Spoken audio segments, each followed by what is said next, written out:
Welcome back after the break. और अब जी life hacks के बारे में हमारा सेगमेंट है। आमतौर पे जब बिजली का बिल आता है तो एक अलग ही करंट हमें लगता है और अब तो हर चीज़ के नर्ख बढ़ते चले जा रहे हैं।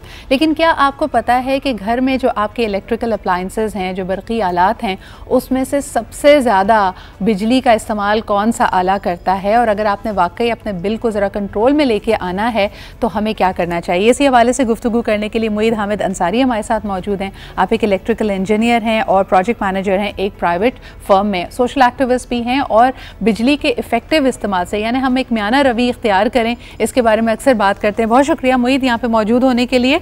मुझे ये बताइए कि घर का जब बिजली का बिल बहुत ज़्यादा आता है, एक तो बेचारा एसी पे हम ब्लेम करते हैं ना, लेकिन सर्दियों में भी जब बिल ज़्यादा आ रहा है तो कौन सा आला है जो सबसे ज़्यादा बिजली खींच रहा है? अस्सलाम वालेकुम। सबसे पहले मैं शुक्रगुजार हूँ कि आपने जो है वो मुझे मौका दिया। इलेक्ट्रिकल के बारे में, होम अप्लाइंसेस के बारे में बहुत कम बेसिक अवेयरनेस लोगों को है, क्योंकि ये एक ऐसा टॉपिक है जो अक्सर लोग जो है वो निगलेक्ट कर जाते हैं। लेकिन ये हमारी नीड है कि हमारे होम्स में जो घर में जो अफराद होते हैं उनको नॉलेज होनी चाहिए कि कौन कौन सी ऐसी चीज़ें हैं जो हमारे लिए जो है वो बिजली ज़्यादा इस्तेमाल कर रही हैं और हमारे बिल को जो है वो ज़्यादा बढ़ा रही हैं।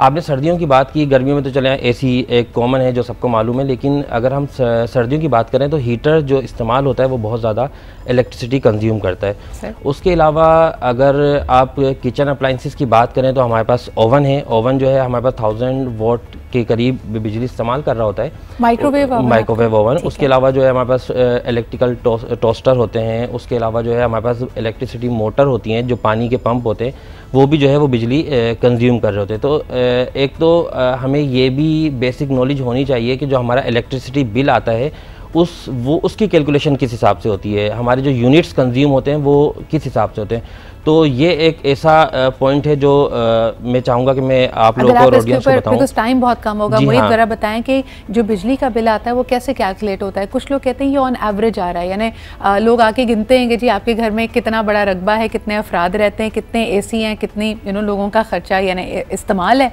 और एक एवरेज बिल आ जाता है, या ये यूनिट की बेसिस पे होता है? देखिए, कहने को तो मतलब लोग कहते हैं कि एवरेज, लेकिन एक्चुअल ऐसा नहीं है। यूनिट कंज्यूम जितने हम लोग करते हैं उसी हिसाब से हमें जो है वो इलेक्ट्रिसिटी जो भी डिस्ट्रीब्यूशन कंपनी है, जैसे कराची में जो है वो के इलेक्ट्रिक है, हेस्को है, लेस्को है, हर जगह पाकिस्तान में अलग अलग डिस्ट्रीब्यूशन कंपनीज काम कर रही हैं। तो उनके यूनिट्स होते हैं, वो उसी यूनिट्स के हिसाब से हमें बिल दे रहे होते हैं। यूनिट की जो कैलकुलेशन होती है वो होती है एक यूनिट इक्वल टू होता है 1000 वॉट पर आवर, कि अगर 1000 वॉट जलते हैं, कंज्यूम होते हैं एक आवर में, तो वो एक यूनिट कैलकुलेशन हमारी जो है एक यूनिट जो है वो चार्ज होता है। जिसकी मैं एक सिंपली मिसाल दे दूं कि अगर हम फ़र्ज़ करेंगे 100 वाट का बल्ब पे, वैसे तो 20 या 30 या 25 अलग अलग रेंज के होते हैं, लेकिन सिंपल कैलकुलेशन के लिए अगर एक बल्ब अगर हम 10 आवर्स चलाते हैं तो वो एक यूनिट कंज्यूम करता है। अगर हम फ़ैन की बात करते हैं, फ़ैन अगर हमारे पास 100 वाट का है और वो दिन में मतलब एक पूरी रात चल रहा है, 9 बजे से लेकर सुबह 9 बजे तक, 10 घंटे भी अगर चल रहा है और वो 30 डेज चल रहा है, तो इट्स मीन्स वो 30 यूनिट कंज्यूम कर रहा है। तो आप इस तरीके से कैलकुलेशन कर लें कि आपकी ये छोटी मोटी जो चीज़ें भी हैं वो भी एक यूनिट कंज्यूम करती हैं अगर वो 10 घंटे चलें 100 वाट के हिसाब से। अच्छा, एक बड़ा इंटरेस्टिंग सवाल आया है। कई लोग इस बात को देखते हुए कि जी ये जो आला है या जो भी अप्लायंस है वो बहुत ज़्यादा इस्तेमाल का है, उसको मुकम्मल स्विच ऑफ नहीं करते, उसको स्टैंड बाय पे रखते हैं। मिसाल के तौर पे हमारा टेलीविज़न, अगर हम सिर्फ उसको अपने रिमोट से बंद कर रहे हैं और पीछे स्विच ऑफ नहीं कर रहे तो वो स्टैंड बाय पे है।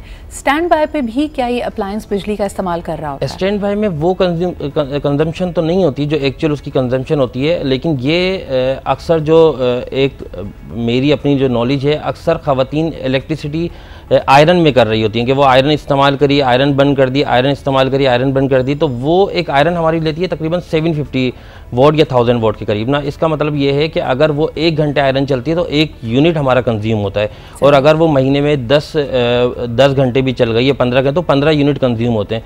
तो वहाँ फ़र्क पड़ता है। जो बड़ी अप्लाइंसेज होती हैं उसको हमें बार बार स्विच ऑफ स्विच ऑन नहीं करना चाहिए। हमारी कोई एक्टिविटी है, हमें आयरन प्रेस करना है, तो हम वो मुस्तकिल वो एक ही टाइम पे करें और उसके बाद उसको टर्न ऑफ कर कर दें तो ज़्यादा बेहतर है। सही। अच्छा, मुझे ये बताइए कि यूनिट की जो कीमत है क्या उसमें भी फ़र्क है? लोग अक्सर गर्मियों में अगर हम देखते हैं तो रात 10 बजे के बाद एसी चलाते हैं ये सोचकर कि शायद बिल कम आएगा, इसके बारे में कुछ बताइए। जी, ये अलग जैसे हमारे पास डिस्ट्रीब्यूशन कंपनी थे, मैंने आपको बताया कि के इलेक्ट्रिक है, हैदराबाद इलेक्ट्रिक सप्लाई कंपनी है, लाहौर इलेक्ट्रिक सप्लाई लेस्को है, फिर पेपको है, गुजरावाला में जेपको है।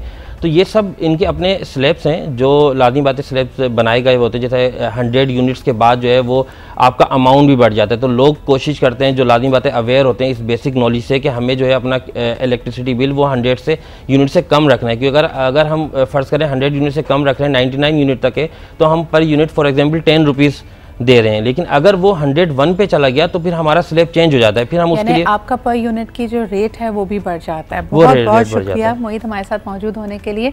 काफ़ी ये मुफीद इन्फॉर्मेशन थी और एटलीस्ट आपके घर के बिजली के बिल को थोड़ा सा काबू में लाने के लिए आई होप कि ये टिप्स आपको हेल्प करेंगी। एक छोटा सा ब्रेक लेते हैं and we'll be right back.